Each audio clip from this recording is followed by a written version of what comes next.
¿Qué es la inflación? Desde un punto de vista definicional, cuando nosotros los economistas nos referimos a la inflación, nos vamos a estar refiriendo a un incremento sostenido del nivel general de precios de los bienes y servicios de una economía.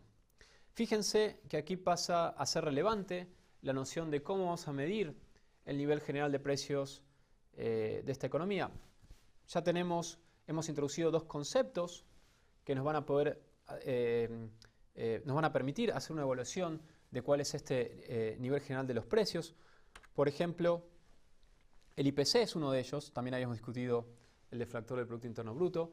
En general, el índice de precios al consumidor es el índice que más se utiliza para hacer mediciones de la inflación, porque es el índice que se suelen consumir en la economía bajo consideración.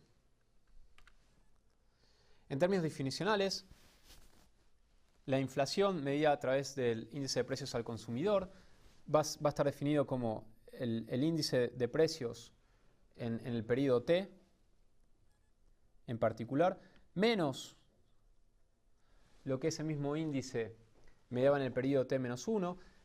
Recuerden que nosotros fijábamos las cantidades de la cesta de consumo siempre en el cálculo del IPC, por lo tanto, si hay una diferencia en el índice del IPC en el periodo T y en el T-1, esa diferencia solamente puede deberse a cambios en el vector de precios. Por lo tanto, va a reflejar cambios en la inflación. Cuando esta diferencia entre el IPC en T menos el IPC menos 1 sobre lo que era el índice de precio al consumidor en el periodo T-1, nos va a reflejar la tasa de variación del índice de precios al consumidor o la inflación, que nosotros los economistas solemos denominar como con la letra griega pi.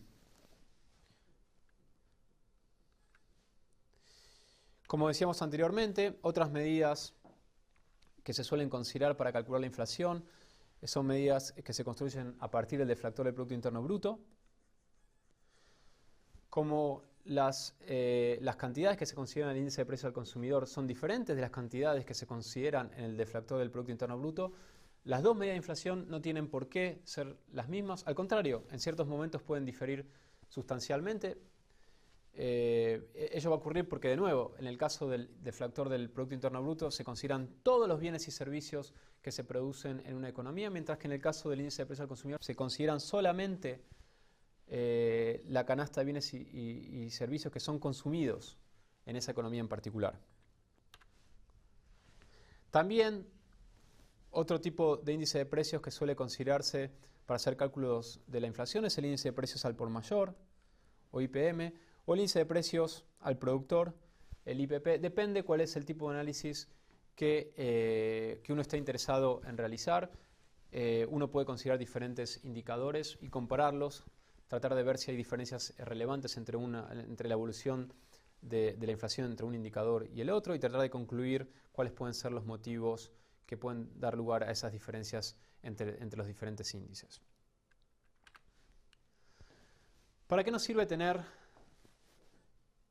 una claridad de cuál es el valor o la medición de la inflación en una economía en particular? Claramente, tener buenos cálculos de la inflación nos va a permitir calcular variables nominales para convertirlas en términos reales. Un caso típico, por ejemplo, es el cálculo de la tasa de interés real. La tasa de interés real a partir de la igualdad de Fisher. Muchos de ustedes seguramente están familiarizados con esa igualdad. Nos va a decir esencialmente que la tasa de interés real aquí está denominada con la letra R, es aproximadamente igual a la tasa de interés nominal o I latina menos la tasa esperada de inflación. Es decir, ustedes seguramente están familiarizados con este concepto, la tasa de interés nominal menos la inflación esperada nos da una idea de cuál es la tasa de interés real ex ante de una economía. Y esto va a afectar claramente las decisiones de consumo, de ahorro y de inversión, por lo tanto, en una economía, ¿no? Entonces, Tener una idea de la inflación, del periodo corriente y la inflación esperada, por ejemplo, nos permite realizar cálculos adecuados de cuál es la tasa de interés real de la economía. Adicionalmente, nos va a permitir hacer cálculos sobre cuál es el tipo de cambio real de la economía. Tener buenas mediciones del tipo de cambio real nos va a permitir hacer un análisis detallado de las determinaciones del comercio, de las determinaciones de los flujos de capitales en la economía, etc. También nos va a permitir hacer cómputos de la evolución del salario real en la economía. Eso va a permitir desarrollar las negociaciones salariales en cada periodo del tiempo.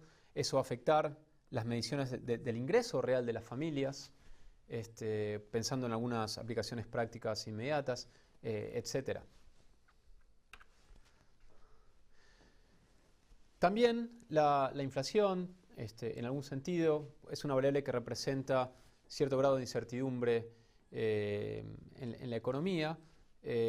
Por ejemplo, si los agentes económicos empiezan a pensar que el futuro inmediato puede ser incierto en algún sentido, por ejemplo, puede existir algún tipo de escasez de ciertos productos, ciertos bienes o servicios en la economía, pueden empezar a hacer remarcaciones de precios debido a que pueden estar esperando un aumento de precios de esos bienes o productos en el futuro.